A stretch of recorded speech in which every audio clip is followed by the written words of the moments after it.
close my suit. Ready to go. So, good afternoon and welcome to our midday briefing.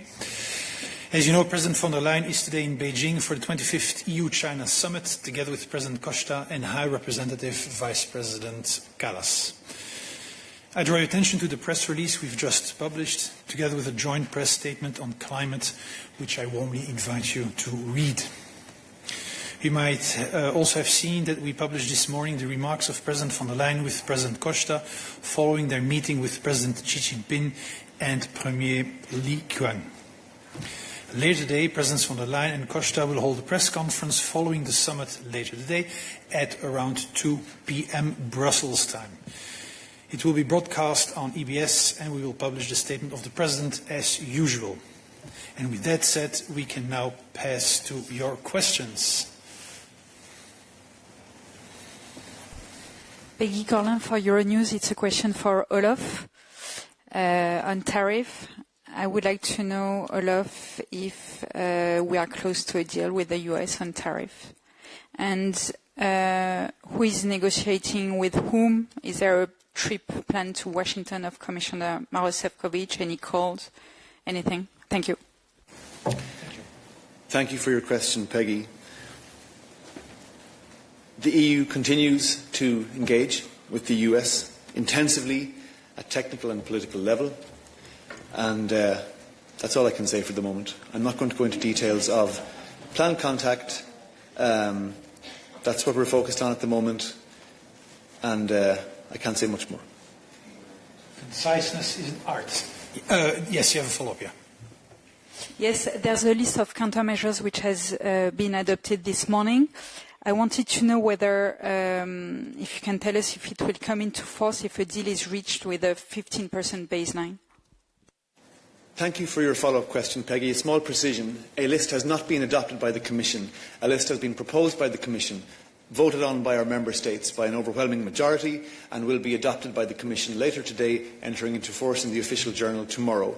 And I cannot speculate as to whether that list will need to be used or not. I can simply repeat that right now our focus is on finding a negotiated outcome with the US.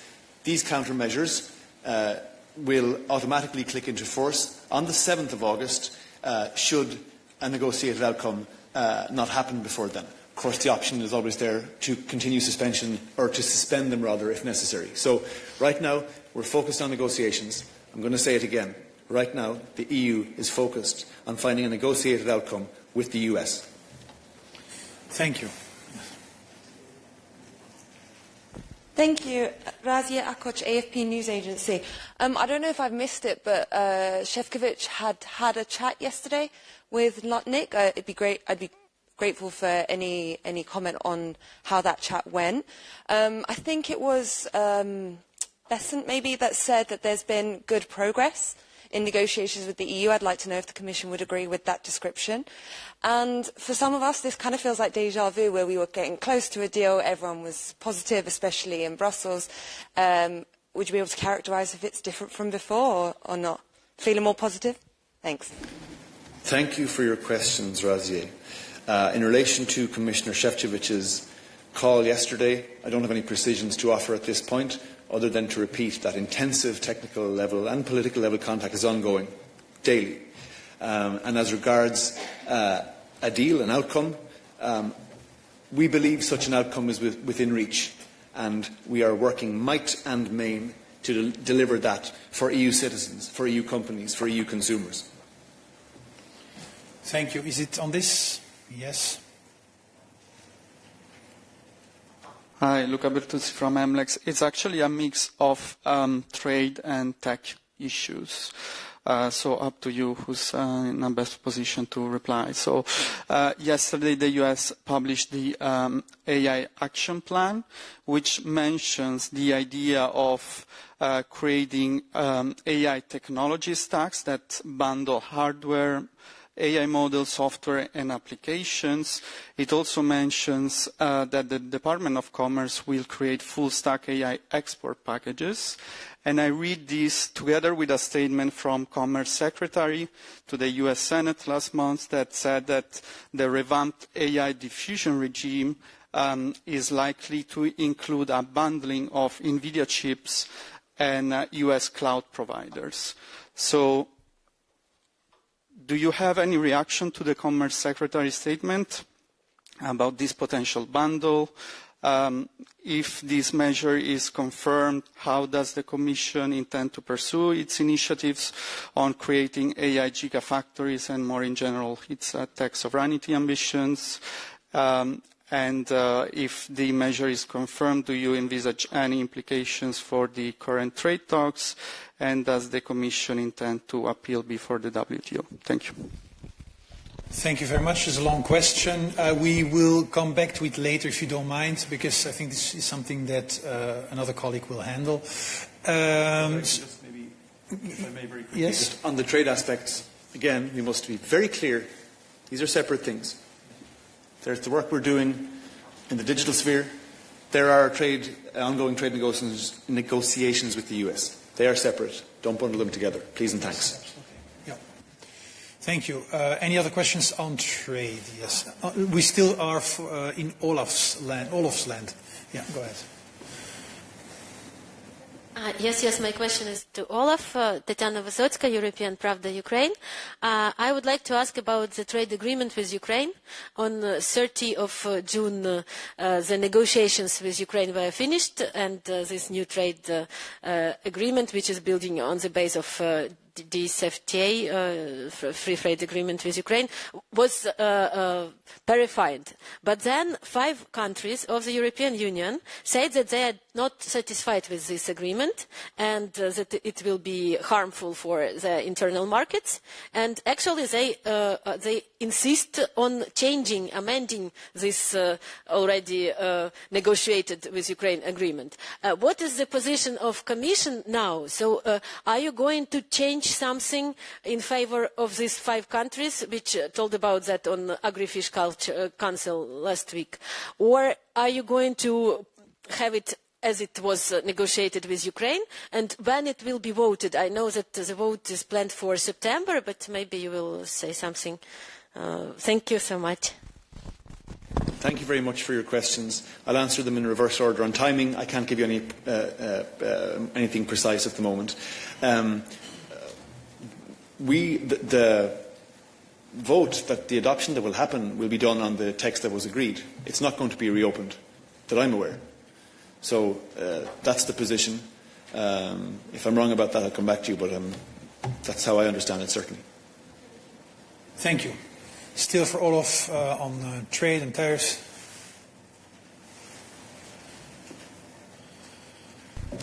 Hi, Joachim Clementi from Estonian Public Broadcasting. Is this proposed package of countermeasures the kind of final say, or are you considering further options to respond should negotiations not be successful? Thank you very much for your question. As I've made very clear from this podium many times, we are proceeding on twin tracks: negotiation and preparation for the event that the negotiations don't lead to the outcome we want. Right now, this is our top priority: negotiation, finding an outcome with the US that avoids the worst potential tariff pain. In parallel, we continue to prepare for all possible scenarios in the event that we don't get an agreement with the US. We have now merged our 2 proposed lists into one nice, clear, coherent list. As I said, that has been voted on and approved by Member States. It will be adopted by the Commission today. It will be published in the Official Journal tomorrow, and you can see all the details of it at that stage. As regards other potential countermeasures, we have no intention to bring forward any additional potential countermeasures between now and the 1st of August, which is the negotiating deadline that the US has imposed. Nevertheless, we continue to prepare for all scenarios. All options remain on the table. Thank you very much. You have a follow-up?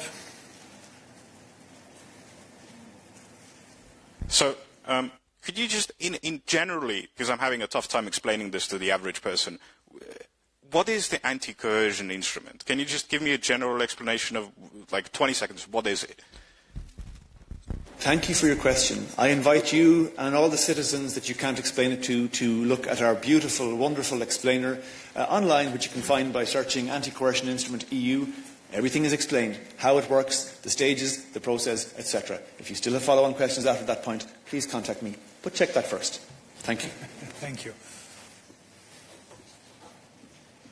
Just to follow up on that point, that Q&A is very helpful indeed. But I would like for the Commission to say in your words, because I can't put it in my words because I'm a journalist, that it's you that makes the legislation and all this stuff together with the other institutions and whatnot. The anti-coercion instrument, because there are other regulations that give similar powers, but just to make it clear, in your own words, this anti-coercion instrument is the Commission's most powerful trade weapon and gives it more power to retaliate than other rules on the rulebook. Thank you. Thank you for this, Razier. I would describe the anti-coercion instrument as the Commission's most powerful deterrent. It was designed in order that the EU would have the maximum capacity when we see an outcome, or rather an act of economic coercion, that we would be able to credibly engage with the third party, the country normally, or the company that is engaged in that act of economic coercion, establish it, identify it, show that it exists with facts, and then at that point say to the responsible party, we have identified this act of coercion, please make it go away. If that doesn't happen, we can go to additional stages, but at each stage there is an off-ramp. In other words, deterrent, deterrent, deterrent. Thank you. Any other questions on this for Olof? Yes. Hi, good afternoon. Gunvels for Politico. Just wondering about the technical level contacts with the U.S. currently. Can you tell a bit more, like, maybe Shevchovich is not going, but perhaps other people from the Commission are traveling to D.C. for negotiations, or perhaps for a change the U.S. is coming to us? Thank you for your question, Kuhn. I repeat, intensive technical and political level contact is ongoing between the EU and US. They have these wonderful things called phones now that allow people to speak without actually being physically in the same place. So sometimes that is how the contact takes place. Sometimes it happens in person. At the moment, I don't have any in-person meetings to notify you of. That could change very quickly, and I'll be happy to tell you when it does. Thank you very much. Any other questions on this for Olof? Any other questions for Olof in general? No, then I will maybe, Thomas will, sorry, excuse me, it's for Olof? Yes. Okay. For Olof, and it is on the negotiation. Olof, we read since yesterday until this morning that the European Union is now waiting the answer of President Trump to the deal, if you accept that or not. Is that correct, please? Thank you. Intensive political and technical level contact is ongoing between the EU and US. We want to get an agreement over the line as quickly as possible, and all our best people at political and technical level are working to that effect. That's all I can say for the moment. Thank you. Any other questions for Olof? Raise your hand, also interact, so if it's for Olof, otherwise unraise your hand. Tommaso, you have your hand raised. It's for Olof. Yeah, many thanks for the floor, Tommaso Galavotti again, Kronos. Just to try, do you have an idea of the timing for the decision by President Trump? I mean, tomorrow, during the weekend, on Monday, on Tuesday, or we're just waiting and watching Truth Social? Many thanks. Many thanks for your question, Tommaso. Unfortunately, neither I nor my wonderful colleague Stefan are spokespeople for President Trump. We are spokespeople for the European Commission. Very proud to be so, and we're happy to present the position of the European Union anytime you are looking for it. Hear, hear. Any other question for Olof? Yes. Oui, Alain Guillemol pour le journal français La Croix. Une petite précision à demander à Olof. Est-ce qu'il y a eu, dans les heures qui précèdent, un briefing aux ambassadeurs de la part du commissaire Šefčovič sur le contenu des négociations, s'il vous plaît? Merci. Merci pour ta question. Je ne suis pas au courant si le commissaire lui-même a fait un briefing avec nos États membres, mais c'est correct qu'il y a eu, avant le vote, qui a eu lieu ce matin. Je pense que c'était l'après-midi d'hier.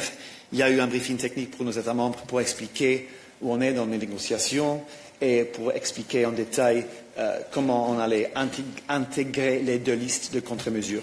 Évidemment, les États membres l'ont approuvé et comme je viens de dire tout à l'heure, la Commission va adopter cet après-midi et ça va être publié dans le OJ demain. Merci beaucoup. D'autres questions pour Olof?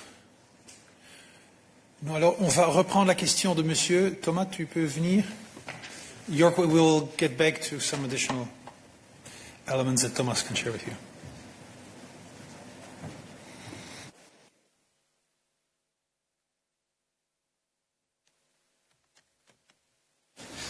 Good afternoon, Luca. Thanks for the question. So I will not go further than what Olaf said on the US announcement. Of course, we take note of all the announcements that have been made yesterday in the field of AI by President Trump. Maybe on the 2 points that you're touching upon, on the gigafactories, this is our EU project indeed. This is our EU vision. You're right, they will require a lot of things, be it talent, be it data, be it computing power, be it chips. And there we touch on one of your points. And the AI diffusion rule, we had expressed our concerns towards the US administration on the restriction of the export of these advanced chips. We will indeed need some of them also for our AI gigafactories. We have been very clear with the US administration. We present an economic opportunity and not a security risk.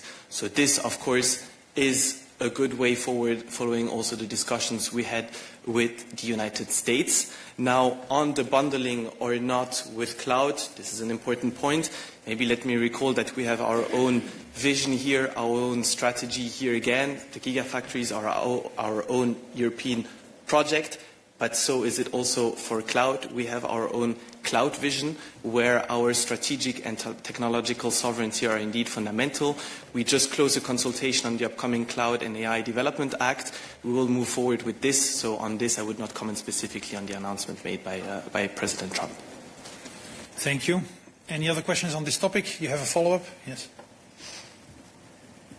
Thanks, Thomas. I understand you want to keep the trade and tech talks separate, but in practice this might prove very difficult since technology is one of the main sectors the US exports to Europe. So we are having the main trading partners saying that they want to make its allies dependent on its technology. How does that fit with the European tech sovereignty agenda? Thank you. Thanks again. As Olaf said, we would not combine both. Let me just recall maybe briefly that we are advancing on our own technological sovereignty. This is one of the important points also that is laid out in the mission letter of Executive Vice President Hanna Virkkunen. So of course we have our own vision on certain things. We advance on this, be it again the gigafactories. We have the CHIPS Act for this, where we attract manufacturing and investments into the EU for chips. Same for cloud, same for other products, of course. So we have our own vision, and a lot can also be done hand in hand. You're talking about AI. This is one area where we also share the same vision with the US. We want AI to be safe for our citizens, safe for our users. So let's not mix trade and technology. Let's not put them too much into the same basket, and let's also focus on what we're doing on our own sovereignty. Thank you, Thomas. Indeed. Any other questions for Thomas, now that's here with us on the podium? On digital? No. Sorry. Yeah, my eyes are not that good. I don't see that far. I must look very small from afar. Gianvo Picelli, Bloomberg News. I have a question about a recent statement by the US State Department, which essentially painted the DSA as an instrument of censorship, weaponized by political leaders to muzzle dissident views in Europe. Is that description something the Commission would describe as accurate? Thanks. I would recall something that I said several times from this podium. First, to start with, that freedom of expression is a fundamental right in the EU.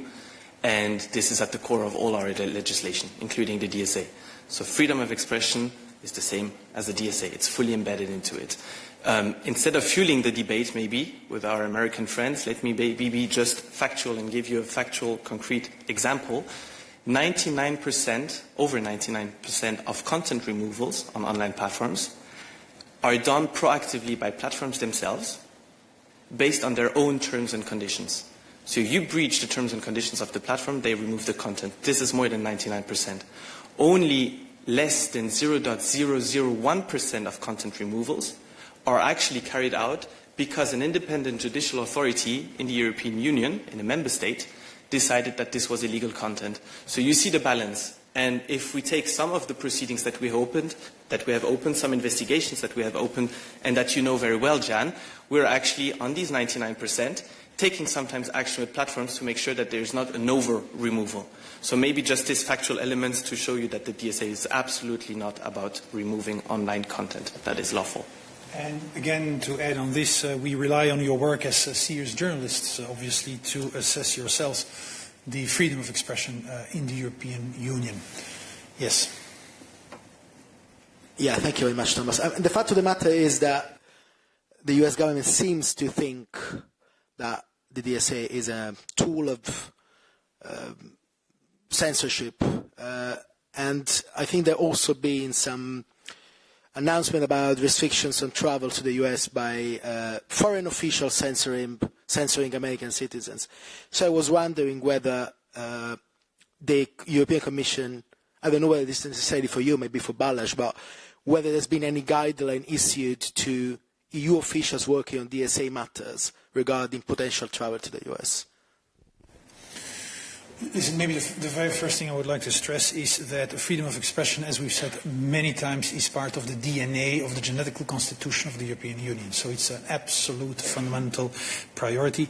That applies as a general principle, and the DSA does not change one bit of this extremely fundamental value. I don't have any further information on any specific type of guidelines that we would have or not. But if that were the case, we'll get back to you. Is there anything you would like to say? And the announcement also made in this regard is not targeting purely the EU. So it's a general announcement on which we have no particular comment to make. Thank you. Any other questions for Thomas? No. David, you raised your hand. Hi, is this working? Is the camera okay? It's working. Yep. No.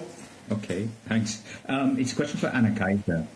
It's about China, the Beijing summit.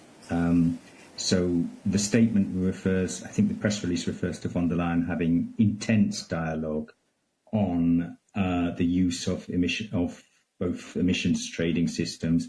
I was wondering what that refers to and what further steps could be taken in terms of cooperation between the two ETSs. Thanks. Thank you very much. You have seen on the basis of the statement that very important work is ongoing, that it's extremely important to have this joint document that has been developed together with the Chinese. Work is ongoing, but I don't think we have any further specifics to share unless Anna Kaiser would like to come in. Not a lot, really. I mean, it's not a completely new thing. China has introduced regionally, nationally, different types of systems for carbon emissions. But on the concretely, I mean, this is a statement, it's a declaration, and now, of course, the work will continue, and then it is something that we will, with our experts at technical level, have to now look into how to then advance it and in what framework. But on details, I do not have anything to add to what Stefan said. And let's maybe add that this statement is the first statement since 2019 which stabilizes our relationship between the EU and China, and a very important document for that matter, to build on and to take our work further. Any other questions for Anna Kaiser? Yep. And then I go back to David because I see that he had a follow-up, but go ahead. Thank you. Antoine Muto for Japanese TV and HK. This is as well for Anna Kaiser. Yesterday, the ICJ delivered its advisory opinion and expressed some strong words for the need of climate action under the international law. Do you think the EU NDC will be needed to be improved, and also will the EU try to act more in this regard? Thank you. We take note of the advisory opinion of the International Court of Justice that came out yesterday, and now our services are currently looking into the details of what this advisory opinion exactly entails. So I do not have a full analysis to offer of all its implications. What I can refer you to is on its importance is what Commissioner Hoekstra said yesterday. He said that the finding of the International Court of Justice is an important one. It only confirms the immensity of the challenge we face and the importance of climate action and the Paris Agreement. And it also reaffirms the need of taking collective and ambitious action, end quote. To your question, how we continue working, we obviously in the Commission, we will stay the course of reaching climate neutrality, as well as keeping our commitments under the Paris Agreement. We have just recently proposed an amendment to our climate law for 2040 to reduce greenhouse gas emissions by 90%, and the new EU NDC is being worked on, and then we will be able to present it before COP30. Thank you. Yes, a follow-up.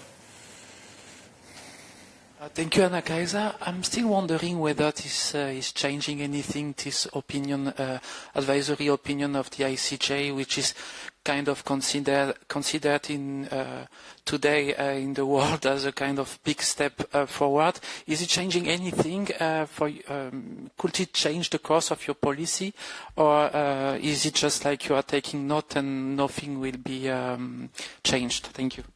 For the moment, we take note, and then, as I said, we are obviously, our lawyers and teams are now looking into the opinion to see what exactly is in there and on what its implications are to the European Union. But on the commitment and on our ambition on climate action, obviously we will stay the course. And also, there was David just asked about the joint EU-China statement. Is also a very strong signal that EU and China are now globally stepping up climate action ahead of COP30. So it's also a very important political signal globally that two major players are getting together to advance the work ahead of COP. Thank you very much, Anna Kaiser. I saw that David raised his hand for a follow-up question, and then I will close this topic with your kind understanding, because there will be a press conference on this topic at 2 o'clock. So let us refer to that press conference. But David, you had a follow-up. Let's hear it. Yeah, in the press material from the EU, there was a mention of an ambitious Chinese climate plan. I was just wondering if you can give more detail about ambitious. What does ambitious mean in terms of percentages or concrete things? I know there was a specific call on methane to join the global methane pledge. Anything concrete that you can say about the statement? Thanks. Okay, thank you very much, David. I would suggest, again, with your kind understanding, that we wait for the outcome of the press conference, which will take place at 2 o'clock, and which is dedicated specifically to this topic. Do we have any other questions for Anna Kaiser?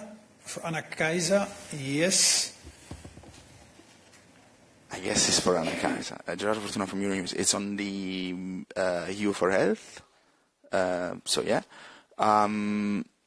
The EU for Health working program was published yesterday by the Commission.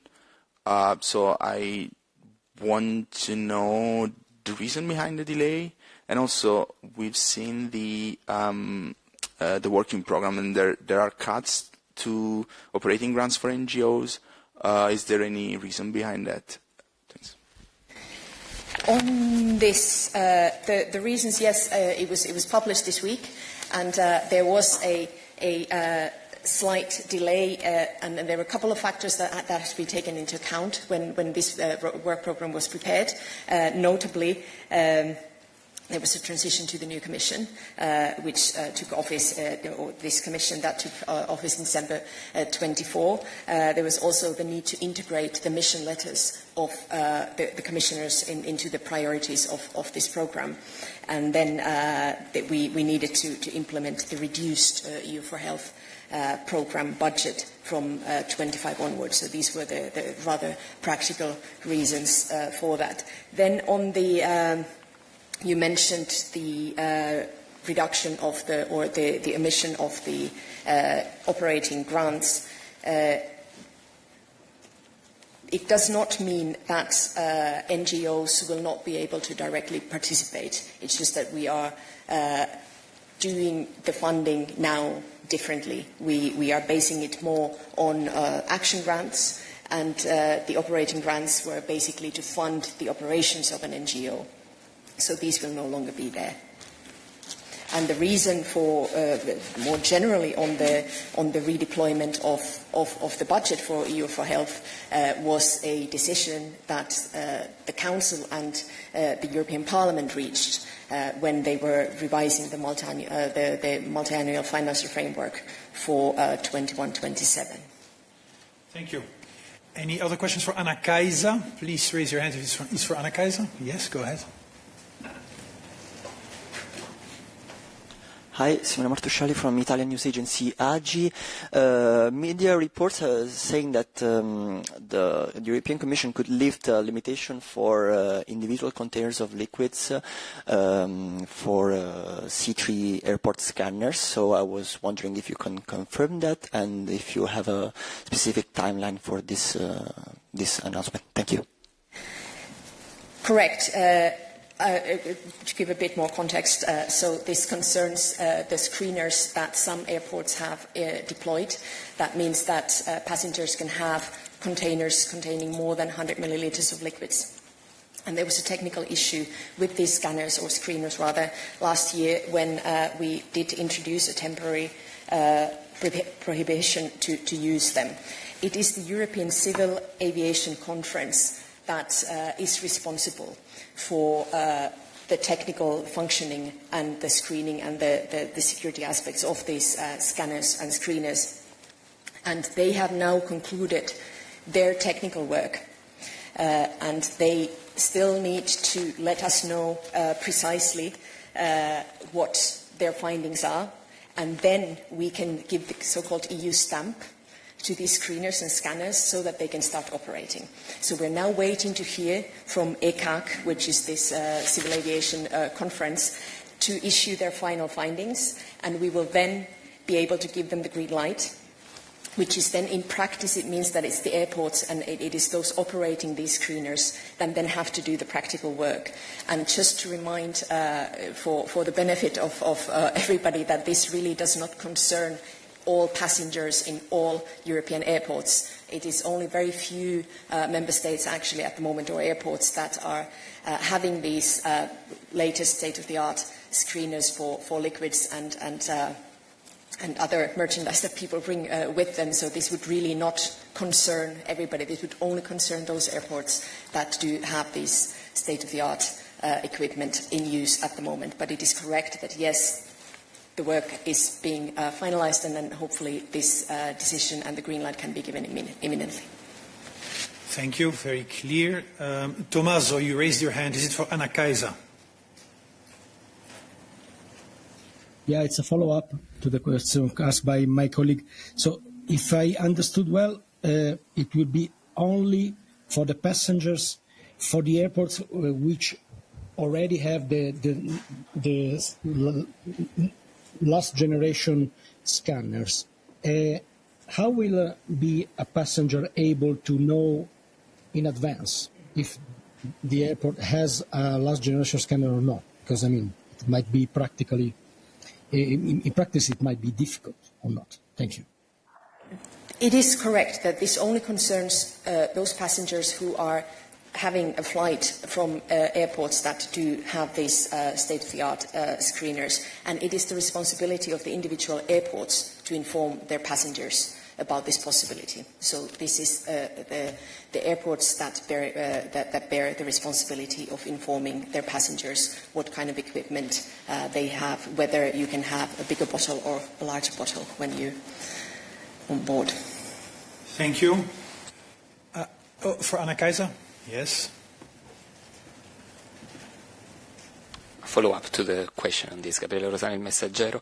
You said you are ready to give them the green light immediately. Since we are in the middle of a traveling season, would this apply? I mean, is your intention that this will apply already to this season, or rather we'll have to wait after the end of it? Thank you. The intention is very much that it can start applying imminently. Once we get the final report and the findings from ECAC, we will be able to give the green light, and then it's for the airports to put everything in place and inform the passengers. But indeed, I mean, we are at the peak holiday season, and it's very much the intention to have this in place as soon as possible. Thank you. I see no more hands for Anna Kaiser, so we can take other questions. Yes? Thank you. UATV, Vitaly Sizov, questions for Guillaume about yesterday conversation of President von der Leyen with President of Ukraine Volodymyr Zelensky.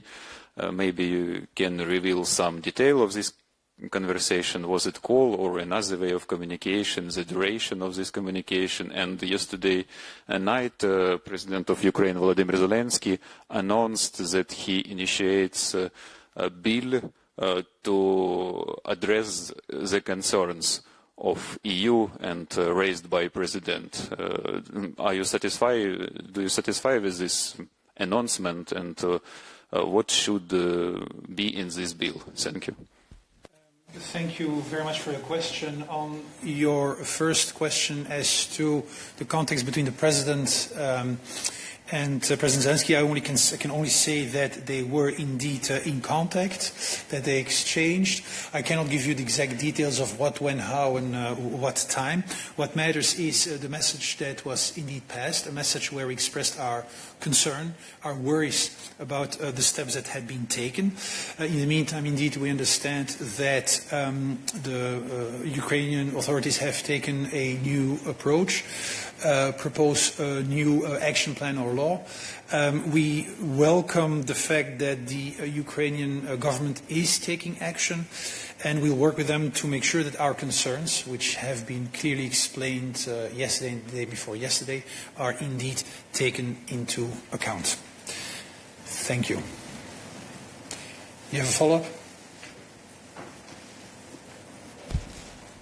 You mean that you in constant exchange with Ukrainian governments on this topic, or you get some updates yesterday and that's it? No, I can repeat what I said.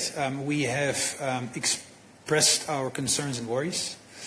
We have seen that the Ukrainian government has taken action. We welcome that action, and indeed, we work with them to make sure that these concerns regarding the fight against corruption, which is an extremely important priority for us and for Ukraine as well, are indeed correctly addressed.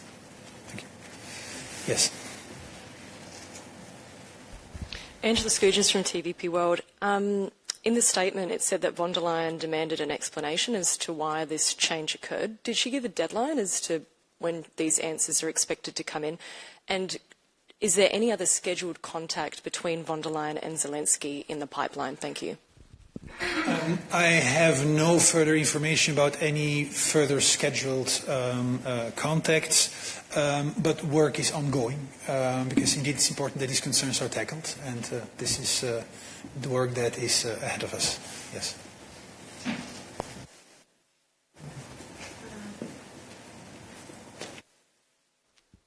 A small follow-up. There are some unofficial signals from Brussels that this situation may harm the financial help to Ukraine from the European Union because it depends on the situation with rule of law and fight with corruption, and also on future prospects of Ukraine integration to the European Union. Do you have any comments on that? Maybe some meetings are scheduled, or shall we be scared or not yet? Thank you. I will take this one on the financial support. As I said actually earlier this week, is that we provide significant financial support to Ukraine, and this is conditional to the progress in transparency, judicial reform, and democratic governance. So when it comes to the current situation, we have expressed, as Stefan said, our strong concerns regarding the latest amendments that were adopted. Now we understand some actions are now will be discussed and might be taken in the future. So we'll not speculate on possible next steps at this stage. We engage and we offered our support also in this process. Same goes for EU accession. As Stefan stressed how important it is to fight corruption and also in the process to join the EU. So it really requires, Ukraine in this process will be required really to have a strong capacity to combat corruption and also to have the institution to do so. And they must be independent. This is our message, and it remains unchanged from the start of the discussions. And we expect all the candidate countries, including Ukraine, to respect fully those standards. Thank you. Jorge. Yes, hello. The key question here is the changes, obviously, that Ukraine made to bring NABU and SAPO under the oversight of the Prosecutor General. These rounds against the recommendations that were included in the Lachman report last year. You were celebrating the fact that these two agencies had become independent from the Prosecutor General. So just to be clear as to what you expect Ukraine to do, do you want the Prosecutor General to be removed from these agencies completely, as the Lachman report pointed out, or are you willing to accept any sort of inclusion of the Prosecutor General in these two agencies? Thank you. Okay, we're not going to go into that level of discussion. You have seen our reaction when this act was adopted. We have raised our concerns, indeed. That's important to fight anti-corruption. For many reasons, this is very important. We understand that the Ukrainian government is taking action, but we are not in a position here to indicate what exactly should happen, when, how, etc. Let us see what the next steps are that the Ukrainian government are taking. And we stand ready, of course, to help them ensure that our concerns, our legitimate concerns, are taken into account. Yes, go ahead. Well, Stefan, you said you're not in a position to say what they should do, but the Lachman report actually says what they should do. So it's clearly there, written by the European Commission. That's your position. So my question is, are you expecting Ukraine to really fulfill these recommendations, including explicitly in the report regarding NABU, SAPO, and the role of the Prosecutor General? Thank you. I can only add to what Stefan just said, that indeed it is now for the Ukrainian authorities to make, to make sure that the EU standards for rule of law, independence, and the anti-corruption institutions are in place, and also the independence of these institutions. What matters is that we have those instruments, the safeguards, and we can ensure this independence. So as Stefan said, now we will follow the next steps. We will monitor the situation, and we offered our support to the Ukrainian authorities, so we stay in touch with them. Thank you. I see hands raised in Interaxio. I assume it's for this. Ksenia?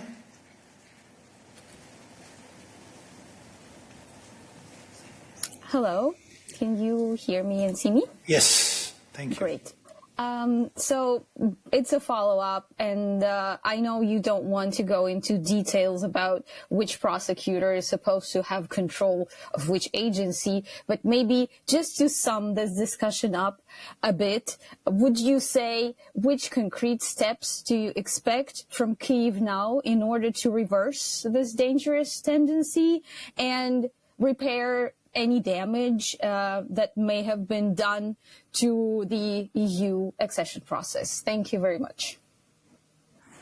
I can only repeat what I just said.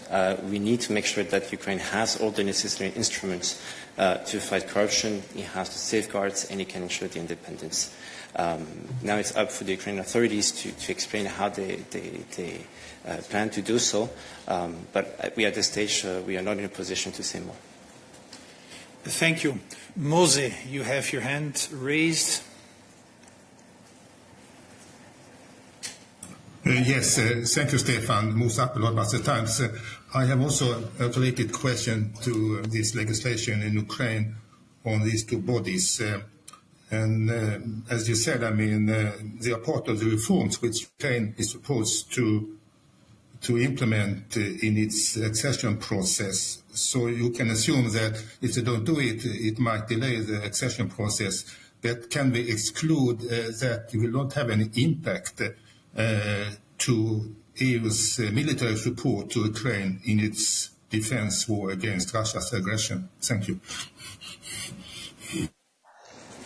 Again, we will not make any links here. What matters now is that we have expressed our concerns. We are now in touch with the Ukrainian authorities, and we're working together on trying to find solutions that, again, can ensure that anti-corruption bodies can act in an independent way. I will not speculate on possible actions related to other policy areas at this stage. What matters is that we find solutions. Absolutely. Thank you.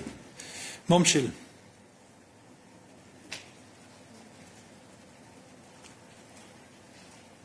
Yes, thank you.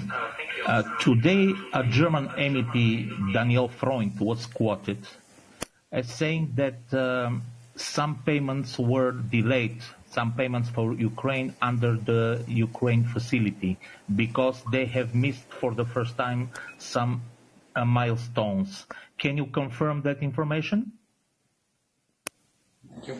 When it comes to the Ukraine facility, so Ukraine so far has received 3 payments, has received then 3 payments. There's a 4th payment that was requested, if I'm not mistaken, in June, and it is a partial payment in a way that Ukraine has completed 13 reforms out of 16, which were already initially planned for this 4th payment.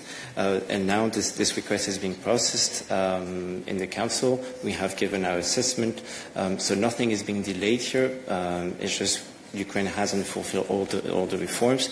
But as you might know, the Ukraine facility offers this flexibility. So Ukraine has a grace period, has more time to fulfill the pending reforms, and can report on them in the future to get the money that is related to those reforms. Thank you very much. Is it for Guillaume? Is it on this? Oh, go ahead. Hi, Yuri Sisuk from Politico.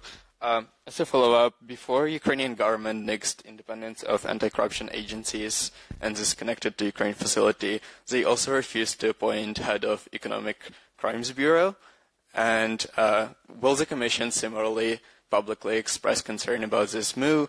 Will the Commission demand that Ukrainian government reverses the course on that, just like happened with anti-corruption agencies? Thank you. Issue, I don't have information to share. We'll double check and come back to you. Thank you. Any other questions on this? Any other questions for Guillaume? Any other questions on other topics? Oh, yes, I see that. Wait, no, yes, go ahead, yes. And then, et puis plus tard, toi, non, c'est ça? Yeah, Andrew Gray from Reuters. A couple of questions on Gaza. Yesterday, more than 100 aid organisations and human rights groups said that the government of Israel's restrictions, delays and fragmentation under its total siege have created chaos, starvation and death. The head of the World Health Organization said Gaza is suffering man-made mass starvation caused by a blockade on aid. And the World Health Organization also said that so far this month alone, 5,100 children have been admitted to malnutrition programs in Gaza, including 800 who were severely emaciated. Given that backdrop, can you update us on the humanitarian accord with Israel and whether Israel is respecting that agreement? And can you include specific benchmarks on how close Israel or how far away Israel is from those targets? And a more general question for the Commission. Is the Commission at this stage now ready to bring forward any concrete proposals to apply additional pressure on Israel? Thank you.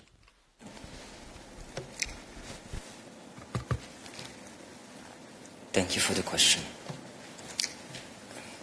The situation is clear. Civilians in Gaza have been suffering for way too long and way too much. It is high time to break the cycle of suffering and the cycle of violence. This needs to stop now, and Israel must deliver. Yesterday, EU ambassadors received the first update on the implementation of Israel's humanitarian commitments. Israel has made some efforts on the basis of the agreed parameters. The number of trucks entering Gaza has increased, additional crossing points and routes have opened, and fuel supplies have increased. But the situation remains dire. Clearly, a lot still needs to be done.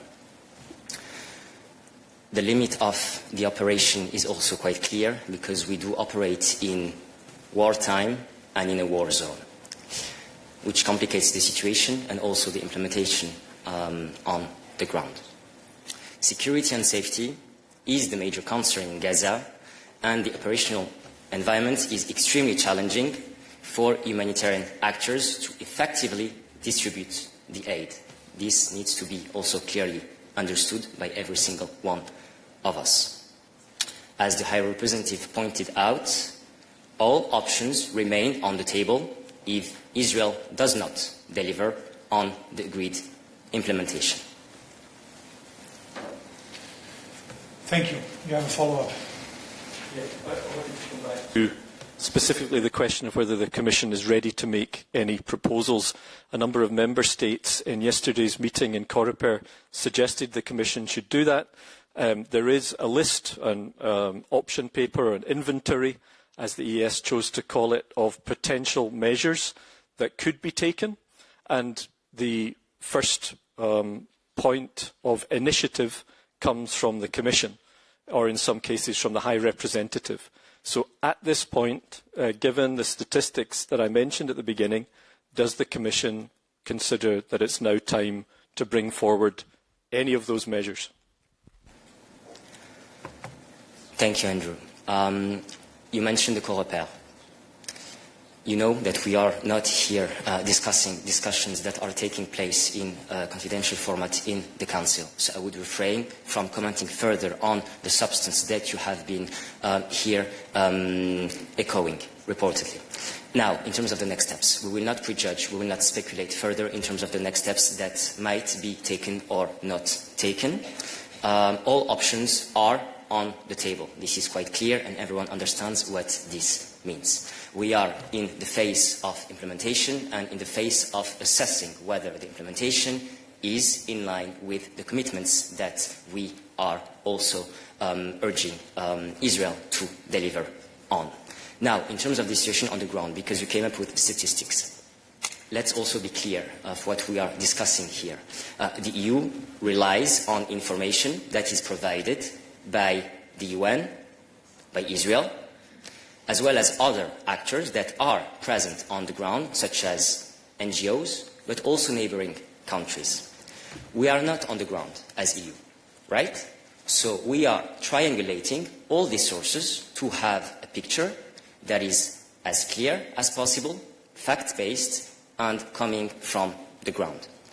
The first feedback that we got on the Israeli commitment to improve humanitarian access to Gaza did provide a mixed picture, indeed. There are more trucks entering Gaza, but distribution is not at scale. And this is why we will keep working to improve the humanitarian situation, keeping in mind these options that are on the table. Yes, thank you very much. And as was said by Anwar, we're assessing ourselves indeed the implementation of what was indeed agreed. Noureddin.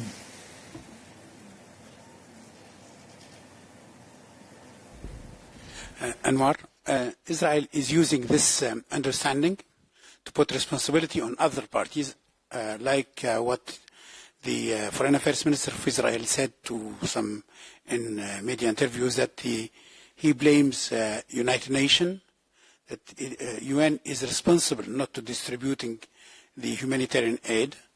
What is your reaction? What is your assessment?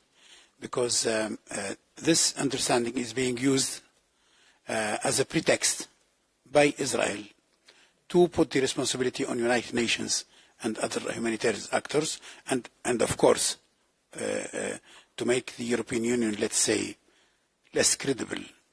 And I have a few other questions, if you don't mind. So go ahead, your answer, and then we'll continue. Okay? Thank you, Nordin. As said in the statement by the High Representative when announcing the deal that we have reached with the Israeli, the EU will keep coordinating with UN agencies and NGOs on the ground to ensure swift implementation of those urgent steps that we have agreed on with the Israeli. I will again here recall what I have just said, in the sense that we do rely on the information that is provided on the ground by the UN, this is clear, by Israel as well, together with NGOs that are on the ground and neighboring countries that are bordering Israel. And what do? We are triangulating this data, this information, to have a picture that is as clear as possible, authentic and fact-based. So this is reaction to what you have mentioned in terms of remarks by the Minister.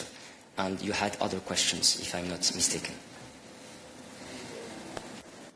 My question is, he said United Nations is not distributing humanitarian aid in Gaza. I mean, the Israeli Minister of Foreign Affairs. What is your assessment? Who is blocking the distribution of humanitarian aid? Is it true that United Nations or others? Can you name it directly? Thank you. Thank you, Nordin. Let's not forget what is the rationale of this deal.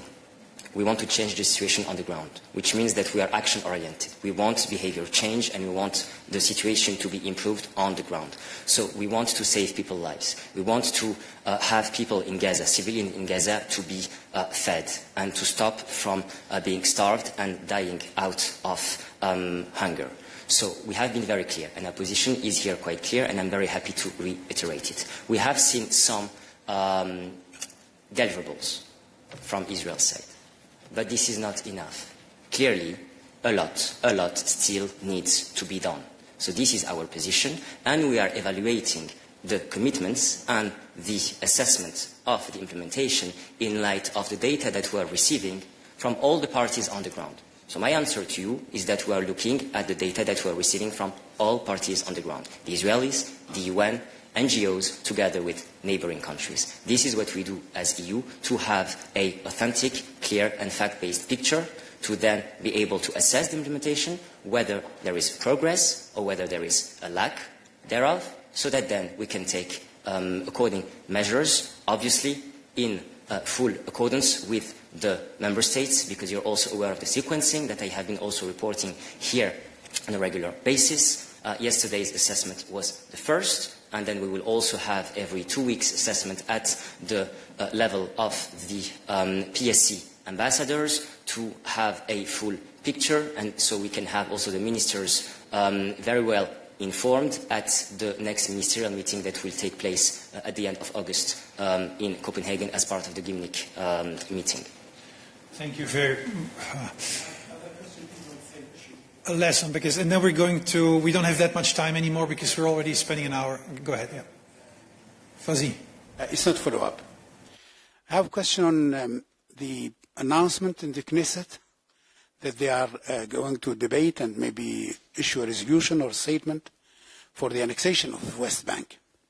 This comes, let's say, it comes yesterday, just a few days ahead of the United Nations conference on the two-state solutions. My question is, what is your reaction to this Knesset draft of resolution on that, the annexation of the West Bank, and what could be the contribution of the European Union in the UN conference, and do you have any expectation, and who is going to represent the European Union in this conference, because the next briefing here in this room, it will be on Tuesday, it means the end of the conference. So thank you. Thank you, Nordin. 2 questions. I'll start with the first one. In light of the Knesset vote regarding the sovereignty over the West Bank, the EU has been having a long-standing position of non-recognition of Israel's sovereignty over the territories occupied by Israel since June 1967, in line and with regard to the relevant UN Security Council resolutions. We recall here that annexation is illegal under international law. Therefore, any concrete steps to that vote taken to that end would be considered a breach of international law. That's on point 1. Then, concerning the second point that you have regarding the conference in New York. We welcome that this high-level international conference for the peaceful settlements of the question of Palestine and the implementation of the two-state solution, which was postponed last month, will now take place at the end of the month from the 28th to the 30th of July. The EU looks forward to continue working with regional and international partners to advance efforts toward a just, comprehensive and lasting peace, including in the context of the Global Alliance for the Implementation of the Two-State Solution. Let's also here recall our position from the European Council that we are firmly committed to a lasting and sustainable peace based on a two-state solution, and that there is no other solution than this two-state solution. And as for participation, we will come back to you and announce it in due course. Thank you. I will now stop this chapter with your understanding, because I would like to give the opportunity to people to ask questions on other topics as well. The gentleman there in the back, and then I go to you. Yeah. Luca Carrello, Milano Finanza. It's about bank and competition. After that UniCredit withdrew the takeover bid of Banco BPM, I would like to know if the Italian government have to answer to the letter sent by DG Comp, and in this case, if DG Comp will take one decision about this topic, because maybe after that UniCredit withdrew the takeover bids, I don't know if DG Comp lost the power to decide to take one decision about this question, and maybe in this case, if we'll proceed DG FISMA with the EU pilot. Thank you. I'll try to be as short and catchy as possible. So the merger was approved. Now we take note of, indeed, the decision not to proceed now with the offer for Banco BPM. Now the decree remains on the table, and the letter we had sent was on the decree. So as the decree remains on the table, our discussions with the Italian authorities will also remain on the table. And the last question for you, yeah, and then we will close. They have to answer to the Italian government have to answer to your letter. You gave to them 20 days of time. Indeed, when we sent a letter is in the objective to get a reply. We have good exchanges on various issues. I mean, I was here also to speak about beach concessions a couple of days ago. Our exchanges with the Italians are good, and let's continue on that basis. Thank you. Yeah, last question. Yeah, thank you. Sorry, it's for Anwar again. Just looking for a Commission position statement when it comes to the hostilities between Thailand and Cambodia. Thank you. Anwar, could I ask you to come back?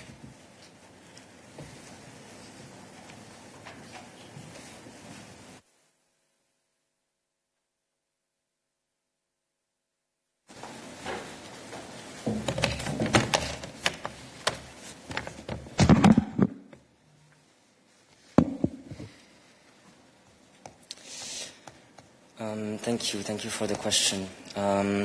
Look, we'll be reverting back to you bilaterally in case we have anything to say, but what I can tell you from here is that we have been indeed closely following the latest developments along the border between Cambodia and Thailand.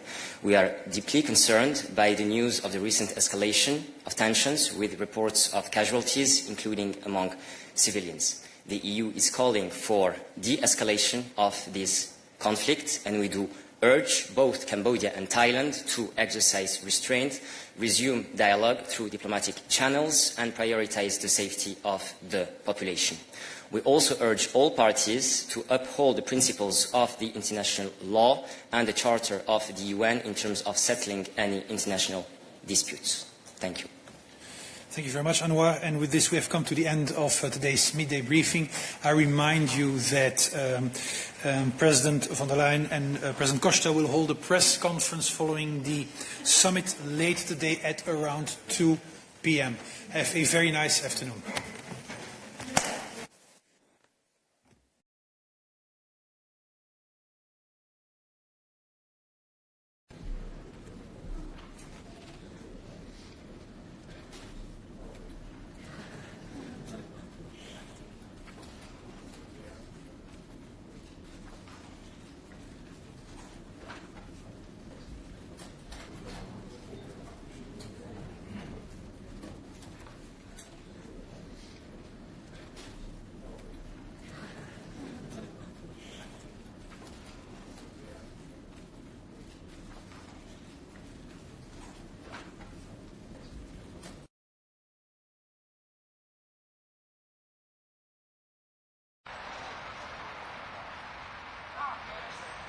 That